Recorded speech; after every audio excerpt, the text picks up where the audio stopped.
Hey friends, I'm Daniel Nesbitt and welcome back to Designing a Revival Typeface. In the last episode, we finally wrapped up the alphabet, and in this episode, kind of like I promised, we're going to start getting after some of those punctuation marks and start thinking ahead to the diacritical characters that we'll want to be supporting with this typeface. Since the last episode, there has been a little bit of time in between. If you've been watching this in real time, if you haven't been watching this in real time, it's only probably been a couple minutes since the last episode. But between that previous episode and recording this one, I have included a couple of punctuation marks. I've been using this font, just kind of testing it out in some different projects that I've been working on over the summer. And so I kind of had a need for some of these. And in that moment, it was just quick to open up Glyphs, draw these characters out, and move along with what I needed to do.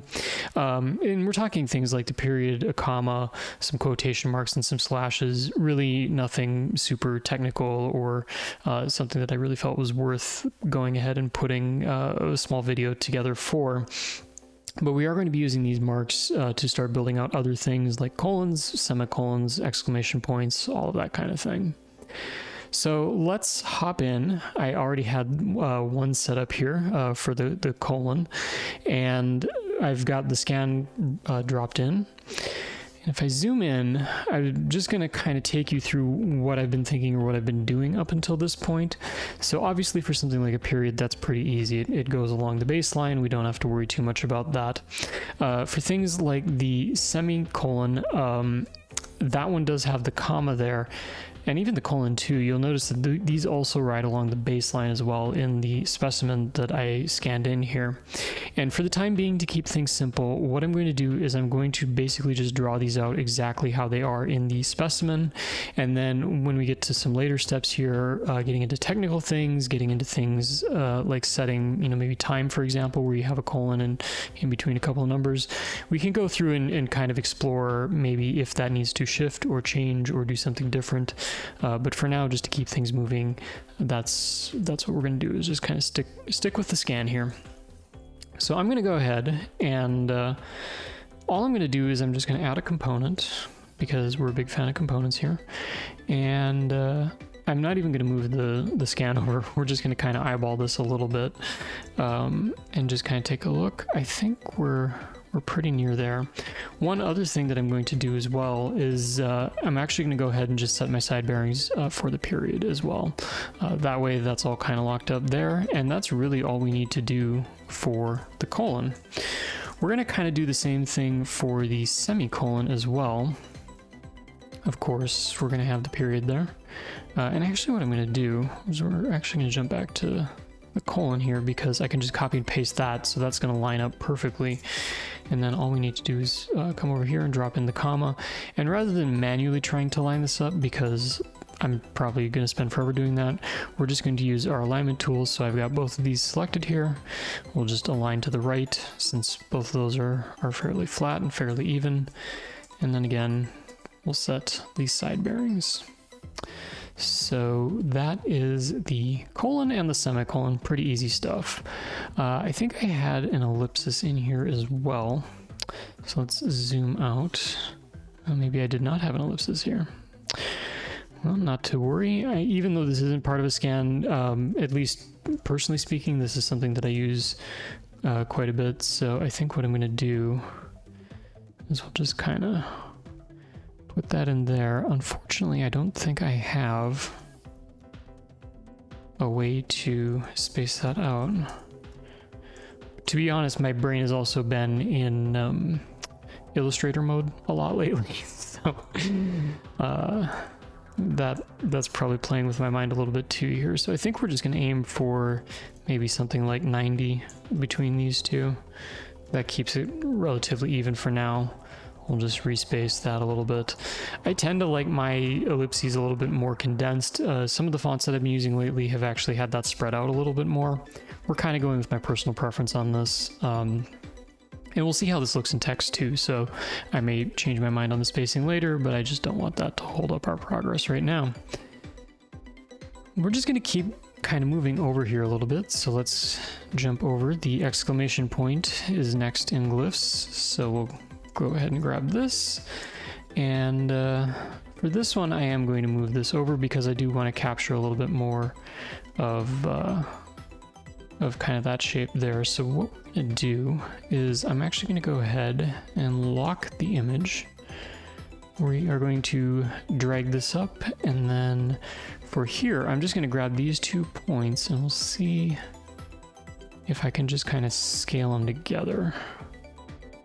Maybe something like that. If we zoom back out, I don't think that's too terrible.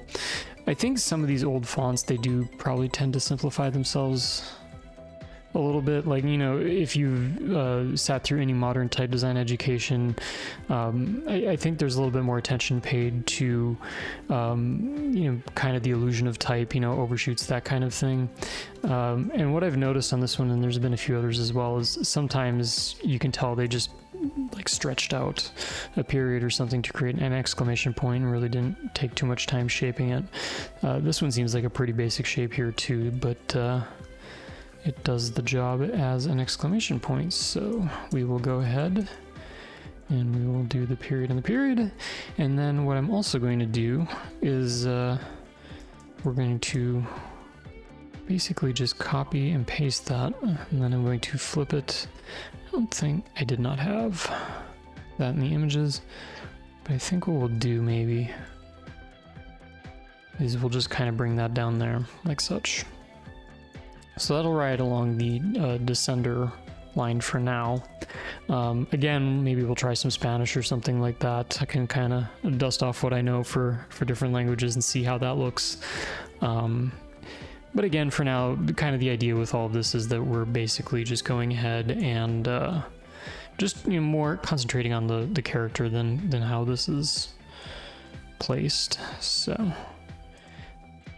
I should add too, I think it's a little difficult when you're kind of at this stage of type design to make decisions like, you know, placement and things of that nature, because we're just kind of going character by character here. We're not really you know, giving it much thought beyond just kind of this context or this individual character. So that's something I know a lot of type designers or type design teachers tend to mention is you want to be designing this in context. So what we're going to do for the question mark, I think I'm going to create a little bit of overshoot just right off the bat. And then we'll go ahead here. And for this, let's see, I think we'd want to do maybe something like this. I know these lines look a little chaotic at the moment, but hopefully this will make sense to everybody in a second here. If you've been watching the channel for some time, you probably know exactly what's going to happen.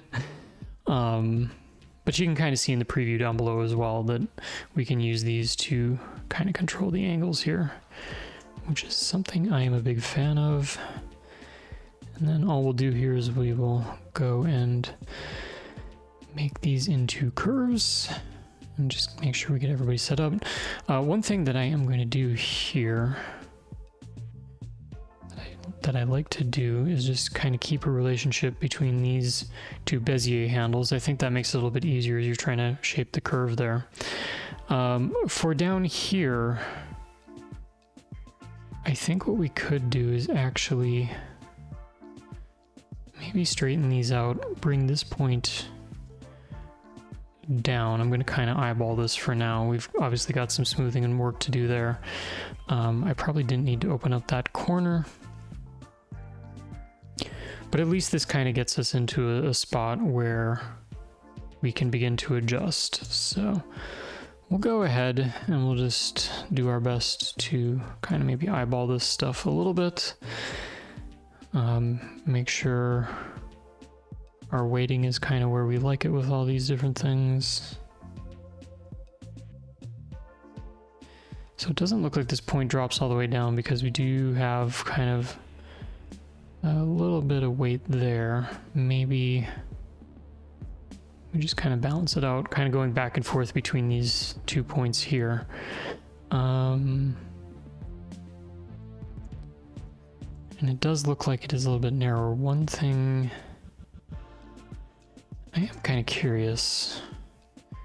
So the width here is 51, which is fine. That looks like 58, so maybe they aren't as even as I expected, but I think I'm still going to nudge those in a little bit. And then what I'm looking at here is this bottom part of the exclamation point of the hook of it seems a little bit thicker. It seems to thin out and then get thick again. So that's kind of where my eye's at right now. I'm probably going to go back and forth a little bit between the drawing and just kind of how I feel this is shaping up.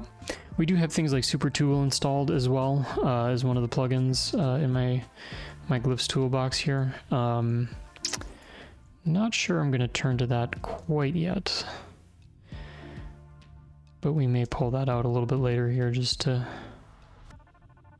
kind of firm this up a little bit.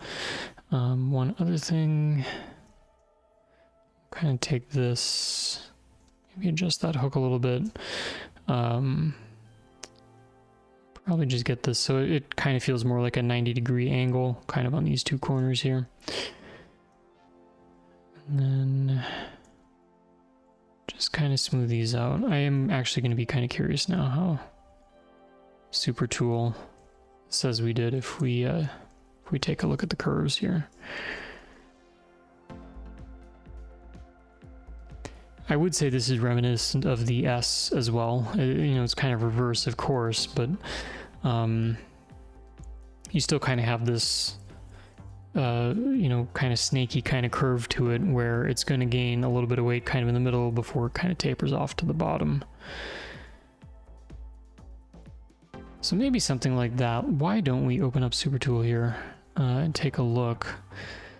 What's kind of cool is I think...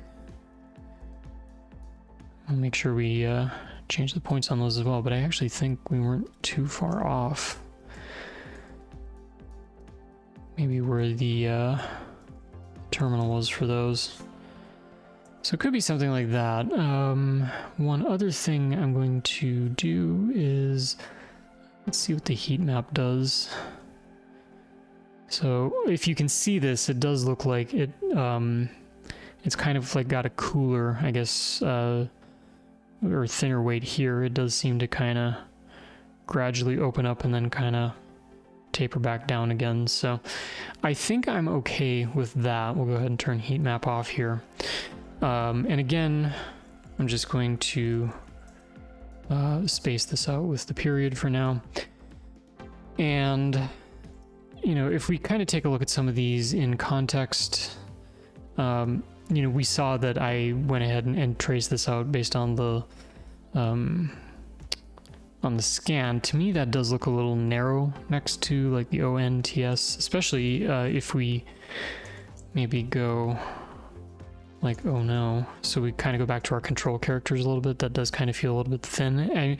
I may go back and widen some of these out, or maybe make them feel a little bit more proportionate to some of these other characters here. This is kind of one of the joys, and I've probably said it before, of doing a revival is you can trace it out. You can do even a pixel perfect version of a letter, and you know, based on our modern eye, our modern tastes, maybe it doesn't fit in like it used to. What I might do is maybe just throw it in as an alternate, and we could do some sort of maybe historical style set or something like that. You know, so if people did want to use this, especially if they've been watching all these videos, you know, maybe they can bring that in. But those are just some things that I may consider as we kind of move along here. But for now, we're going to call that one good. So getting into things like parentheses, we're just going to focus on one side of that equation for now. And something for this that I wanted to try was to actually use an ellipse, because it does feel like maybe it's kind of got some of that technical shape to it. Maybe something like that. Kind of bring it out a little bit. It doesn't look too far off. Then we'll just copy and paste and select one of these. Nope, that's... I have too much selected. Try it again. There we go. Now we got what we want. And so again, for this, I'll just kind of go and looks like maybe it does something like this here.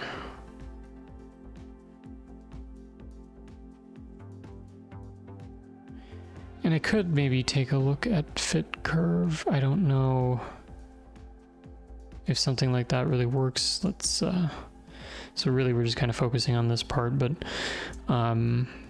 again, just kind of looking for a smooth shape here.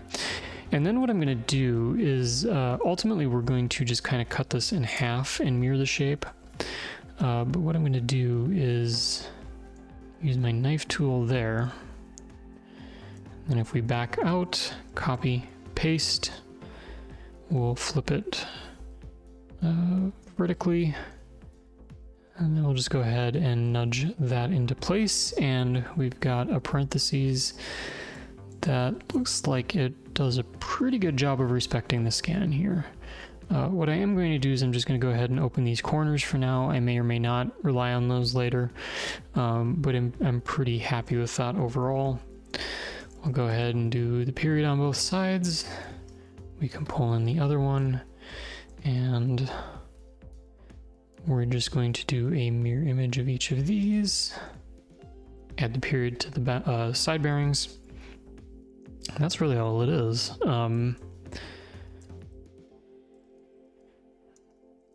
And I think, unlike the question mark, I think that fits fairly well. I may take a look at weight a little bit. And what I might do for this is kind of use the scaling tool just to bump it in. And what I'm doing is I'm just trying to move past that little snap point there. I really don't want to turn off snapping. Maybe I have to. If I do remember how to turn off snapping. Maybe I don't. Well, that might be for another video. But in the meantime, we're just gonna nudge that over a little bit. I don't think it needed to go too much anyway, and that might actually be perfect kind of as it is. Just looking with the test words there. So I think I can get on board with that. And we'll just kind of keep moving along. So moving over to our brackets. And these, I think what I'm going to do is actually just kind of steal some elements from the capital H for this. That way we get the weighting kind of where I want it, and we can make sure that that is consistent. There we go. I'm going to go ahead and lock that image in the background too. So for this, it looks like it probably goes up to about the cap height. This does seem to, the horizontal stroke does seem to be a little bit thinner than the H. So I think I will let that kind of be. And I'm just going to copy, paste, flip and rotate. We'll go ahead and just merge these two together. I think that'll do a good job. And again, I'm going to use the period. I probably will go back at some point as well. And once we start bringing this into some body copy, seeing it in paragraphs especially, we can kind of adjust these as we go, but kind of for the sake of making sure the character looks halfway decent for now, I think that'll work. So we've got some brackets here. I'm actually going to go ahead and close out of this.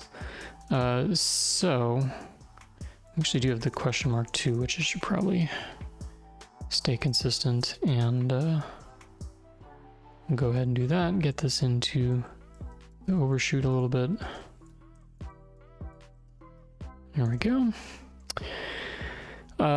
So things we have left here, looks like that needs the spacing fixed. There we go. There are things I've got, like the braces here. There are some prime marks, which it does not look like I have. We do have the ampersand. We've got, this looks like a middle dot. This actually doesn't look like a bullet between the M dash and the ampersand there. I did do the M dash already. I don't have the centered period, so why don't we just go ahead and pop this in real quick, although it doesn't look, kind of looks like it sits a little bit high, but I guess we'll kind of roll with that for a moment. That's easy to add in. And then we'll zoom back out. So we're actually almost getting done with the first line of the scan as well, which is kind of exciting. So I think what we'll do is we'll go ahead and we'll tackle that ampersand next. Because it even looks like the $sign here, which I would probably riff off the S for that. Even that kind of has a little bit of a different shape too. But rather than making you wait till the end or to another episode, because everybody loves an ampersand. Let's see here. Do I not have the ampersand?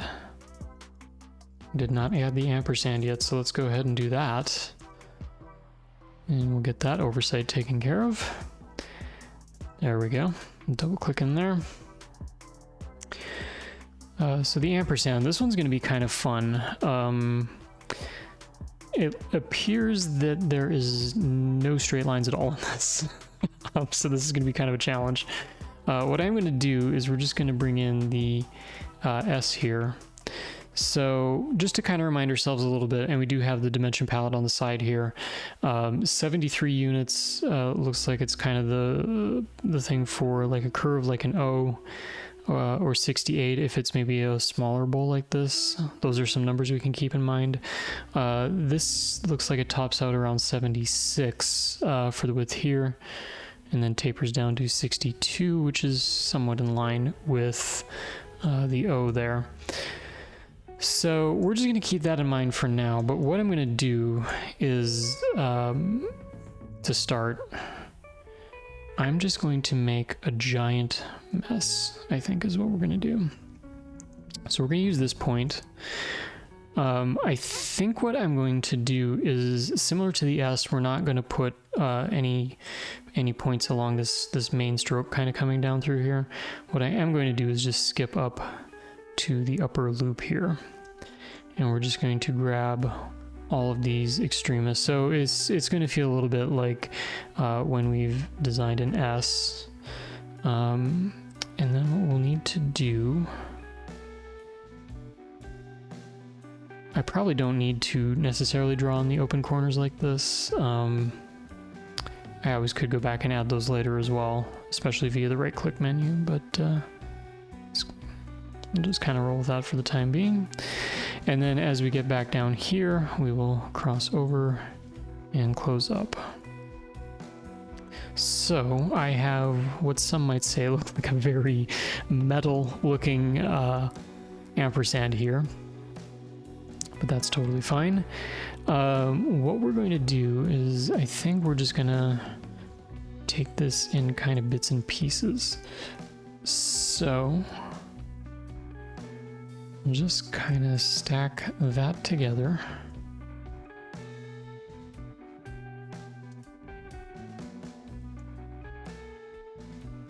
And I will have to go back and remember to convert some of these anchor points too from corners to the round points as well, but again, one step at a time here. So for something like this is kind of where the reverse of the S comes into play. That's going to be such, like such. Now for this one, we're going to kind of do what we've done with other scenarios like this. That is going to look a little bit funky, but that is okay. And let's just make sure that we're getting this lined up with the overshoot, which looks like we are now. Perfect. We'll just kind of go back, just keep following it around. So let's get that one in there. And get that, and that. And I think all we have left is these points here. So get those, all of those are green, all of these are green. And then for down here, It almost looks like it's just kind of more of a corner, like a right angle that kind of terminates there. And we'll just make our open corner a little less aggressive there.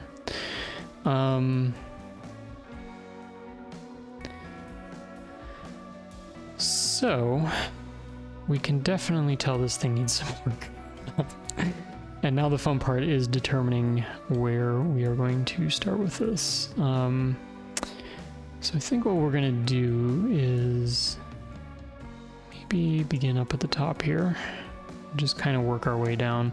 What is kind of nice is when you have the pixels on the screen like this, you can kind of use that to determine where the apex of your curve is. I probably do rely on that quite a bit, but I don't mind that. And then I'm just gonna try and capture the weight of this. So that's 64 right now, and it probably would be a little bit thicker through here, so that gets up to 67. We may need to add more weight to this or figure out how that's gonna work. And actually one other thing it looks like is we may end up doing something like this kind of. And just kind of bring this back in. And I'm not sure that I like that, but we'll just kind of come back to that maybe in a little bit here. Looks like these probably could be moved independently of the curve down here, which is kind of good news for me. So I don't have to worry about keeping that in line. And we'll just go through and try and smooth these curves out a little bit. I'm not sure that I got these placed exactly how I would have liked them, but I think a lot of this is going to be trial and error. This is probably one of the trickier, if not the trickiest, character in this typeface that I've seen so far. But we'll just kind of play around with this and see where we land. I am going back and forth, but I think I might actually just get rid of the open corner there, because it does appear that that just kind of terminates something like that, which kind of feels a little bit funky to me, but I guess that might be what it is. And it does kind of get down into the overshoot a little bit as well. Make sure that these are lined up 90 degrees. Still not. There we go. It should be better. I'm actually just going to go ahead and do my align tool. That might be a little bit easier to kind of sort that out. But yeah, it does kind of look like it does get a little bit thicker through here. And maybe this is where I need a couple extra points kind of through the middle. So maybe I don't have to worry about that too much right now, that kind of can resolve itself a little later in the process. I'm just going to go ahead for fun and throw super tools on here. And just kind of see what we can do with that. At least this kind of gives me some direction of where we're kind of at for the moment, and I may continue to tweak this a little bit as we go. Well, something doesn't mean it's probably not going to be the last point that I'm seeing super tools on this character, but we'll just kind of go. We'll get all these lined up. Likely won't be the be-all end-all. But if we kind of zoom out a little bit, and we're gonna kind of turn on the blur tool a little bit as well here. The biggest thing that I'm curious about is how this feels in weight next to things that maybe this kind of nods to. I think the tricky part too, I know I'd mentioned the line weight being a little bit light as well, but something I was kind of thinking as I was drawing this is, unlike the S or the O, you've got a few more lines or intersections that are kind of going on here, and really there's more lines that adds more weight. It's similar, like an E versus an O, for example. The E is just going to have a little bit more visual weight to it because it's got like a crossbar kind of going through there, sort of deal. Or same with the G as well. That's kind of another one we fight with a little bit. So it could be that lightening the stroke weight up on this a little bit kind of visually helps balance it out. If I were to go and probably make this technically the same line weight, maybe we kind of run into some issues there. So that's one thing worth keeping in mind. For stuff like this up here, that's at 59, which I guess is kind of in line with some of these. That's 53. This is also 53. But that is 61, so maybe it makes sense to kind of compare that a little bit more to the uppercase letters, since it kind of has more of an uppercase stance to it. But that's the thing with an ampersand, is it's kind of got to live near both kinds of letters. So trying to think, S and O are pretty curvy letters. I guess the G kind of has a little bit to it as well. Something like the P, where you got like a tighter loop on it, or an R, where we've kind of got some of these vertical lines there. I guess we could even test like a V too. It seems like it's actually holding up pretty well. And again, as we start proofing this a little bit more, we'll go back, we'll tweak, we'll adjust. But I think this is serviceable for now. Let's call it that. So we'll go ahead and we'll save that, and let's take a look here. So at this point, it looks like we've got the first line done. All of those characters have been drawn and exist in some way, shape, or form. Second line minus the numbers, we're good there. And then the third line, now we start getting into some numbers and some special characters down here.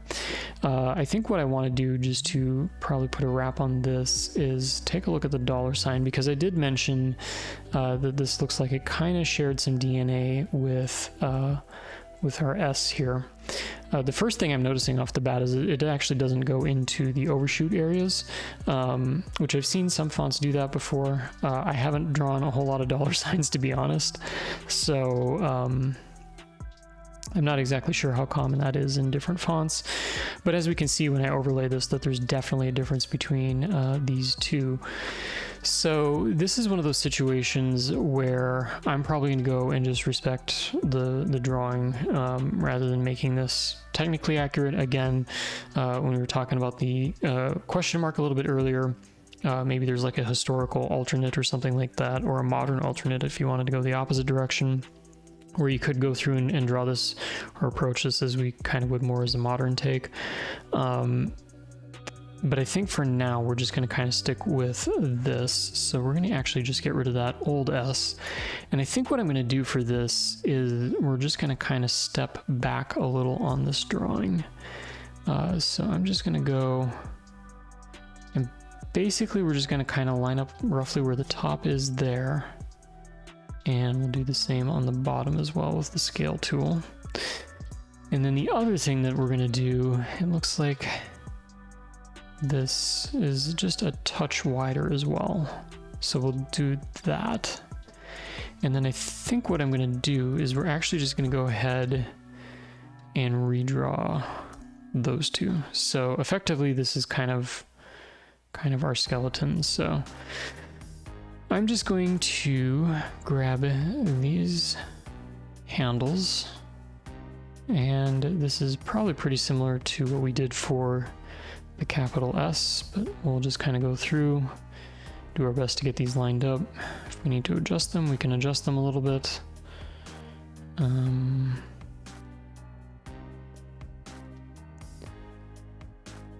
Or even just kind of question where some of this was placed. I think that looks a little bit better.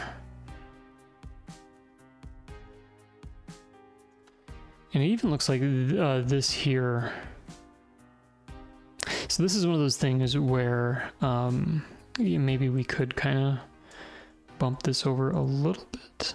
perhaps. It's not exactly hitting, but I do like how our capital S turned out, so I may end up just leaving that there. And then I think what we'll do, I know we've been doing the manually drawing the open corners, but I think what I'm going to do is actually just do the shortcut menu route this time. So do something like that. We'll feel those kind of pop into place or snap into place, and then just kind of go ahead here and smooth these out a little bit. It looks like maybe something like that. Then go through, we'll open those two up, and I think that looks pretty serviceable. I'm going to copy and paste this. We'll just flip it around here and get these lined up. So it looks like this point is just going to need to snap down there, which is totally fine. I'm going to bring these points out just a little bit, and then we can grab this, bump that up there.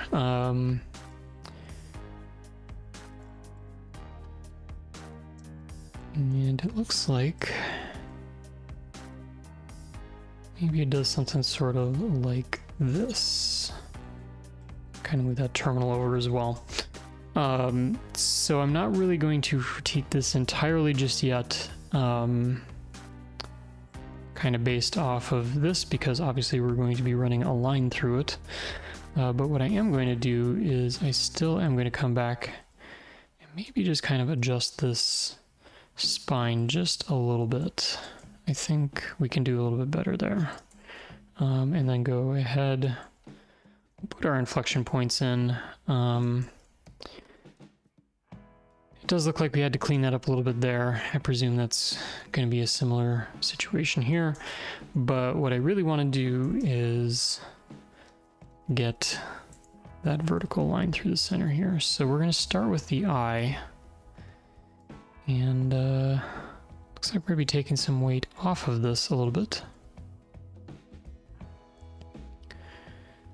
And then we're just going to go ahead, and I think what I'm going to do is just run this up to the overshoot there.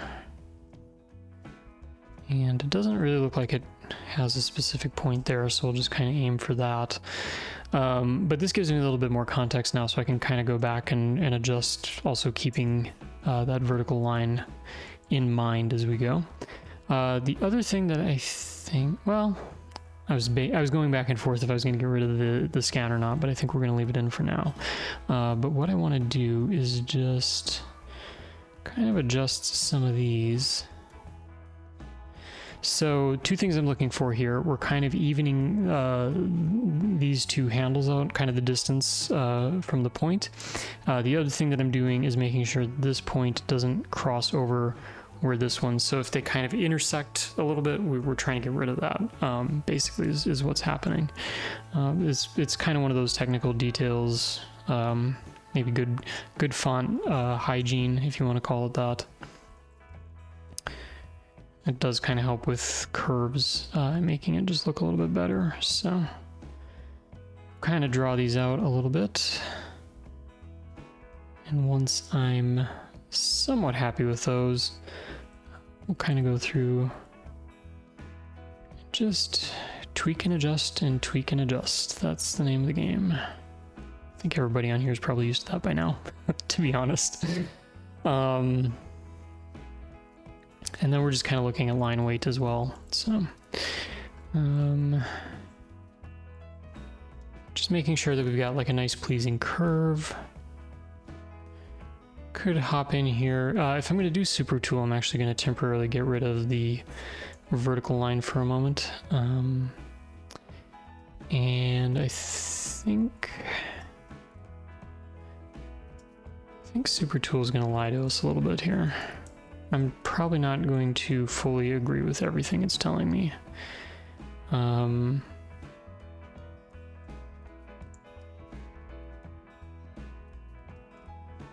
May just have to kind of go by eye a little bit more. I was hoping I could glean a little bit more info from that, but doesn't seem to be the case. So I am kind of disagreeing a little bit with the scan here. Just kind of focusing a little bit more on my experience or what I prefer. But basically, I'm not too worried about these outer parts yet. I'm just kind of looking at this chunk here. I'm still not sure we've got the weighting totally right on that.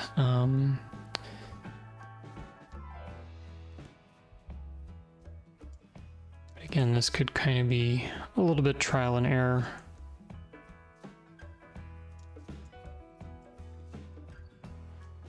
We're just kind of bumping and looking and bumping and looking. That's the whole situation here. Now for the for where it terminates here, it looks like it actually kind of got a little bit thicker than I wanted it to. So I'm gonna kind of thin that out maybe a touch.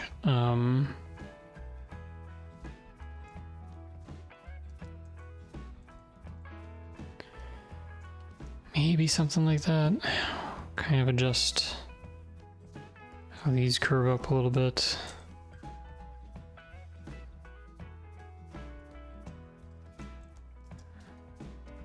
That's going to kind of be the challenge that I've got to deal with. And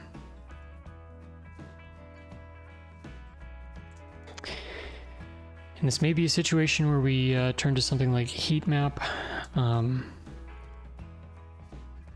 And try and get it that way.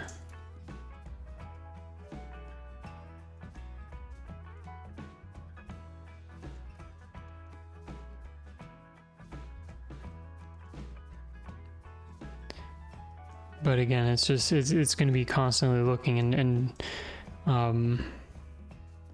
make a tweak, step back, see what your eye says, rinse and repeat. I think what I'm gonna do, I think I got that one a little bit better than the top there, so we're gonna go back and just kind of redo this just a little bit. Set that up there like that. We'll correct our path directions while we're at it. And then for here, and just kind of goes back just a little bit. One other thing, I'm just going to kind of bump that up a little bit too. I think I've got enough space down on the bottom here, but I kind of like that a little bit more. And then rather than using the period, we're actually going to rely on the S for that. One other thing I did kind of notice out of the corner of my eye, I am going to kind of tweak this just a little bit. I think I like that a little bit better. And maybe that goes against our scan a little bit, but I think that'll work. Because I don't have numbers, I just realized this, I'm going to just kind of do a placeholder with an I and some O's. Obviously not a really one-to-one test, if you will, but you know, for now I think it kind of gets us close enough. And again, kind of similar to everything else, it looks fairly decent, I would say. You know, probably when I go back at this with some fresh eyes, we can kind of take another look at that, maybe get some of the lumps or things like that out. I did say, or did suggest that I was going to take a look at the heat map. Maybe we'll throw that on here real quick. We don't want red arrows, we want heat map. So it doesn't look too terrible.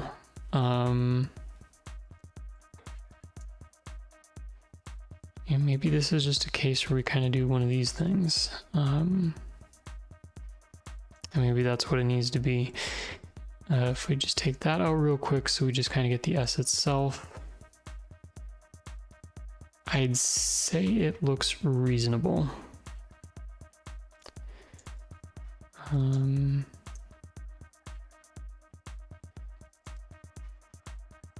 Maybe if we do something like that. maybe that helps it some. So we'll put that back in and take a look. Turn heat map off and just kind of step back a little bit. But I think that looks pretty decent for just kind of an initial drawing. So right now, it also looks like I just got rid of the image, which we don't want. And I probably just undid everything, but we don't want to lose the image. That would be bad. So anyway, I think we're going to call it good on the $sign for now. I'm just going to go back. I think I just kind of was adjusting these a little bit, which I'm not sure in the grand scheme of things that made much of a difference. But anyway, we'll go ahead and we'll step back from there a little bit. So looking at our scan here, it looks like we've mostly got numbers, and now we're kind of getting into some of the special characters, it looks like, and a couple more currency symbols there as well. So I think either one of those two things will be kind of what we tackle next. And the good news, I think, for the most part, I do have these characters kind of set up as placeholders already in the type file. As we're kind of getting down to the end here, I do want to start including a little bit more proofing in some of the future episodes as well. I know we kind of blasted through the alphabet and really haven't spent a whole lot of time getting this into words or sentences or headlines or things like that. And part of it is because I'm drawing off a scan. So on some level, especially flipping through the specimen book, I know that the alphabet is relatively solid. A lot of this is going to come down to things, you know, setting it digitally. What's it going to look like? Did I draw all the shapes right? You know, did I get the weighting right? That kind of thing, some consistency stuff. But I think overall, just kind of speaking for myself, I think we did fairly good keeping things mostly reasonable as we've gone here. So that's kind of why I haven't been too worried about it. But definitely when you are designing type, you do want to make sure that you start considering that. So like I said, we're going to leave that here for now, and in the next episode we'll go ahead and start tackling some of these special characters, getting into some of the numerals, and then from there, you know, once we kind of get done with proofing it, with adjusting spacing or any other edits, a little bit of kerning, I do want to maybe take a look at some of the other weights in this font as well. So one of the things I know in this, really on my channel, is I've done a lot of singular weight kind of things. Maybe it would be kind of fun to start stretching our legs a little bit and getting into type families. So in the case of this one, I know we've got some bold weights, we've got some metallic weights, we've got some extended weights, and it would be fun to see how this responds. Maybe you know, turn it into a variable font or something like that. Who knows? If that sounds interesting to you, though, as always, make sure you go ahead and hit that like button if you haven't already, because that tells me that you're still interested in the series. If you haven't hit subscribe yet, make sure you go ahead and do that. That way you'll know every time that I go ahead and post a new one of these videos. And if there's anything that you saw that maybe I didn't catch while I was recording this, go ahead and leave a comment down in the comment section. I usually do my best to read those, or if you have any questions on something that I did and really skipped over as well, I like to try and make sure that everybody walks away with an answer or a reason as to what I did or how I did something. So as always, thanks for watching, and we'll catch you in the next video.